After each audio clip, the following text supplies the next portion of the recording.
Hello, Smash fans, and welcome back. And let's get right into the video.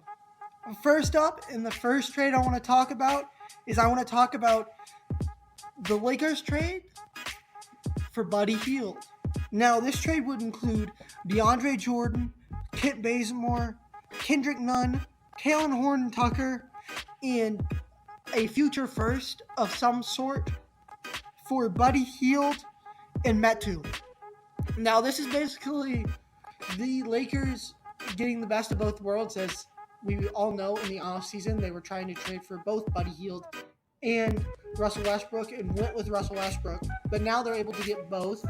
I don't think you're really giving up too much because DeAndre Jordan shouldn't be starting or really in your rotation anyway. Kent Bazemore has been in and out of your rotation. Kendrick Nunn's been injured for the entire year. So the only person you're really giving up is THT. But with that being said, I think Buddy Hield is an upgrade over THT, and you're trying to win now. And then you give up a future first with some sort of protection, whether that's top 10 on lottery. And then you get back Buddy Hield, who can play for as much as you need him to. He's definitely a 30 to 35 minute per game guy. And then Metu, who can play the limited role that DeAndre Jordan played if need be. And then, of course, as I said, Kendrick Nunn hasn't been playing this entire year, and Kent Bazemore hasn't really been playing except for injury. So overall, I think it's a really good trade for both sides because the Kings get another young asset that's actually a wing instead of a guard. They get a good backup point guard. It also gives them a trade piece, two trade pieces for the offseason, because they are going to need to blow that team up because of just how it's constructed. They're going to need to retool at the very least, but they'll probably have to blow the entire thing up. However, overall, I think this is a great trade. This is definitely a low-key trade, but I do think it will help the Lakers go on a second half of the season run. Next up, we have the Boston Celtics finally get rid of Marcus Smart. As we all know, Marcus Smart has not necessarily been the biggest fan of the Celtics organization and vice versa. And they've been trying to ship him for a little while now. So they just straight up trade Marcus Smart for Spencer Dinwiddie. You get a more ball handling guard for a team that really needs ball handling at this current moment, as the only real point guard on the roster that is worth anything is Dennis Schroeder. This allows you to put Dennis Schroeder in a backup role where he more thrives, and that's his natural position. You can put Spencer Dinwiddie in the starters, which he's still a big guard, but he can play point guard. He's averaged 20 points a game before. As long as he has consistent opportunity, he's played well. I know he has some injury bug, but if you really want to get out of a contract like Marcus Smart, then this is how you do it. And I think on the other side, the Wizards really do need defenders, especially guard defenders. And Marcus Smart helps with that. He's not the defender he once was, but he's still a good defender. He's still a plus defender. And with a backcourt that includes Bradley Beal, you need that. So I think this is a good trade for both of them. I don't think this really puts either team over the top, but I think it allows them moving forward to work around it a little better. Next up, we have our two Ben Simmons trades of the day.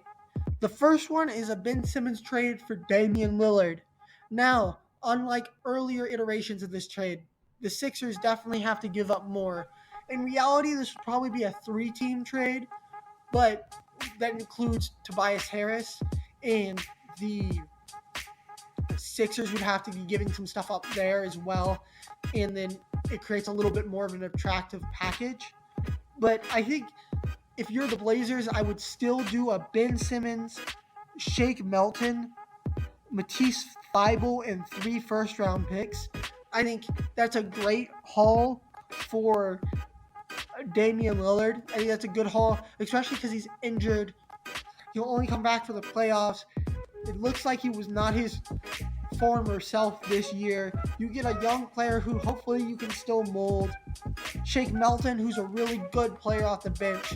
And you could, if they want Tyrese Maxey instead of Shake Melton, then that's a deal breaker. I could definitely see those two players being interchangeable because Tyrese Maxey is better, yes, but with the addition of Damian Lillard, guard minutes are going to be reduced again. So Shake Milton coming off the bench is definitely not a bad option.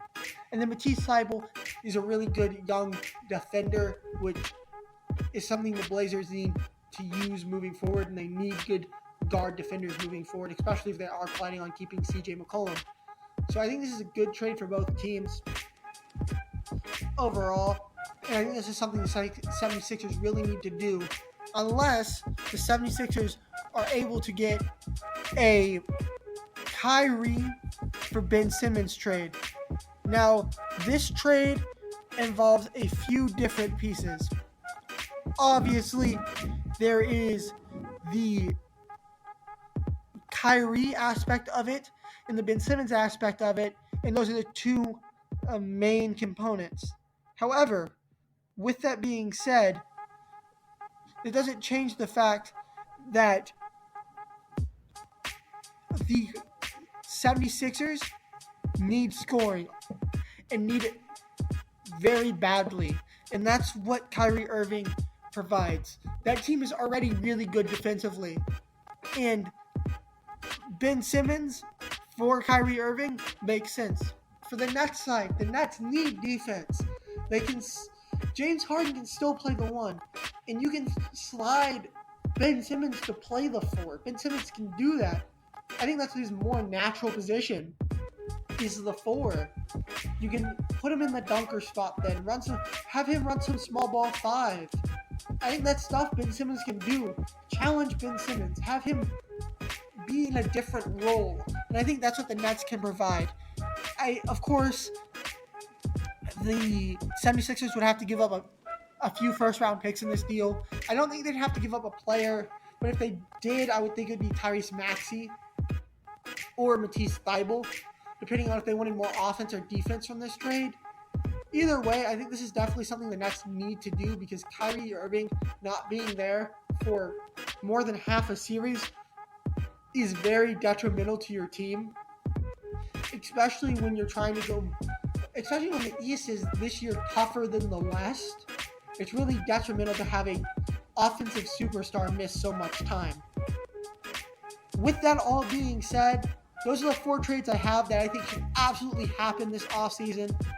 I don't think Jerami Grant will get moved, and I don't think any team should try to trade for Jerami Grant, because what he wants is a team that will give him a max extension, and Jerami Grant is not a max-worthy player. So until he gets that out of his head, he's not going to get a max extension. No team should trade for him, because he's just going to be a depreciating asset. I don't think Russell Westbrook gets moved at the deadline, because Russell Westbrook is finally hitting his stride, I think. I think you're going to get a good second half of the year out of Russell Westbrook. And just overall, Bradley Beal I don't think is going to get traded. I think these are the players that really will get traded, are most likely to get traded. And I would really like these deals for both teams, if possible. So, overall, thank you, Smash fans. If you want to check out more content by me, either go and scroll through my YouTube channel, or you can go to my blog at pdsmashsports.com, where I don't only post my weekly videos there, but I also post weekly articles. Thank you so much, Smash fans, for listening. Without further ado, PD Smash, signing off.